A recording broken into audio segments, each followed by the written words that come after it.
पारधी समाजाचे 42 महसुली गावं आहेत। पारधी समाजाच्या 19 मागण्या होत्या। 19 मागण्यावर आज मी विभागीय आयुक्ताकडे बैठक घेतली। 31 मार्चपर्यंत 19 मागण्यावर प्रकल्प अधिकारी आदिवासी, आयुक्त आदिवासी आणि स्वतः आदिवासी मंत्री महोदयांनी या पारधी गावामध्ये जाण्याचं मला मान्य केलं आहे आणि 19 समस्या सोडवण्याचा निर्णय आज झाला आहे।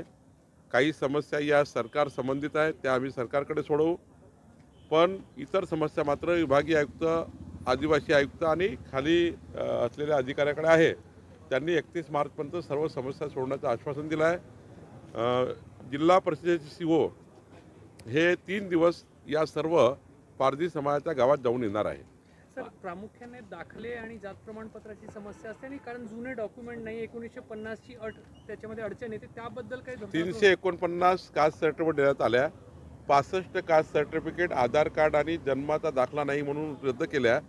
त्या पुन्हा केसेस मी रिओपन केल्या आहे आणि आता त्या 59 लोकांना पुन्हा एकदा त्यांचे डॉक्युमेंट व्हेरिफिकेशन करून कास्ट सर्टिफिकेट देण्यात येणार आहे। याच्यामध्ये काही अधिकाऱ्यांनी जे दिरंगाई केली होती त्याबद्दल आपण म्हणाले होते की कारवाई केली जाईल। मी आत्ताच प्रकल्प अधिकारी आदिवासी यांची दिरंगाई होती, काही आमचे उपविभागीय अधिकारी यांची दिरंगाई होती, त्याबद्दलच्या विभागीय आयुक्ताला मी सूचना दिल्या आहेत, त्यांचे प्रस्ताव मागितले आहेत। अमित शहा यांचा दौरा आहे, कसं नियोजन असणार आहे, काय काय कार्यक्रम? उद्या माननीय अमित भाई 12 वाजता नाशिकला येणार आहेत।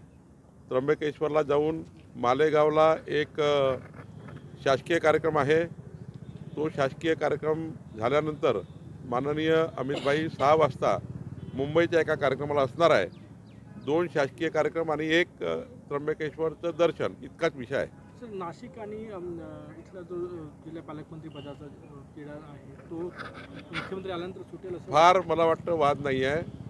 थोडा आमचा आपसात संमती होईल, कारण तिथे नाशिकला यापूर्वीही गिरीश महाजनजी पालकमंत्री होते। आता कुंभ हा त्यांनी त्यांच्या पालकमंत्री काळात यशस्वीरित्या त्याची योजना तयार केली होती। पूर्व अनुभव असल्यामुळं आणि कुंभ असल्यामुळे नाशिकचे पालकमंत्री गिरीश महाजनांना जबाबदारी देण्यात आली होती माननीय मुख्यमंत्री महोदयाकडून। आता पुन्हा एकदा एकनाथ शिंदेजी आणि माननीय देवेंद्रजी, अजित पवारजी बसतील आणि निर्णय करतील। रायगडमध्ये मात्र जो कोकण विभाग आहे, ठाणे कोकण, 7 जिल्हे आहे, 3 जिल्हे भाजपा, 3 जिल्हे शिवसेना, 1 राष्ट्रवादीकडे जावा असा निर्णय झाला होता।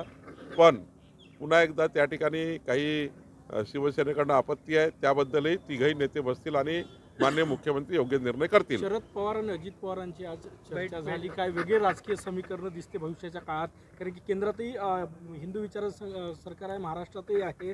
त्यांची चर्चा राजकीय होती की व्यक्तिगत होती याबद्दल मला माहिती नाही। राजकीय असेल तर थोडा महायुतीमध्येही चर्चा करावी लागेल अजितदादांना, आणि व्यक्तिगत असेल तर मग ते पारिवारिक असेल, त्याबद्दल मला माहिती नाही। बाळासाहेबांना भारतरत्न देण्याची मागणी होते आहे, संजय राऊतांनी मागणी। तर संजय राऊतांना महाराष्ट्राच्या जनतेने ऐकणं बंद केलं आहे। तुम्ही काय ऐकता मला माहीत नाही, पण हिंदू हृदय सम्राट बाळासाहेब ठाकरेजी यांचा सन्मान केंद्र सरकारने नेहमीच केला आहे। हिंदू हृदय सम्राट बाळासाहेब ठाकरे यांचा आदर जेवढा उद्धव ठाकरेंनी केला नाही तेवढा आदर माननीय मोदीजींनी केला आहे, अमित भाईंनी केला आहे, आमच्या देवेंद्रजी आणि आम्ही सर्व करतो। हिंदू हृदय सम्राट बाळासाहेब ठाकरेच्या विचारावर आम्ही चालतो, नेमके उलटे उद्धव ठाकरे चालत नाही। त्यामुळं उद्धव ठाकरेजींना खरं तर हिंदू हृदय सम्राट बाळासाहेब ठाकरे यांचे विचार पुढे न्यायचे नाही आहे।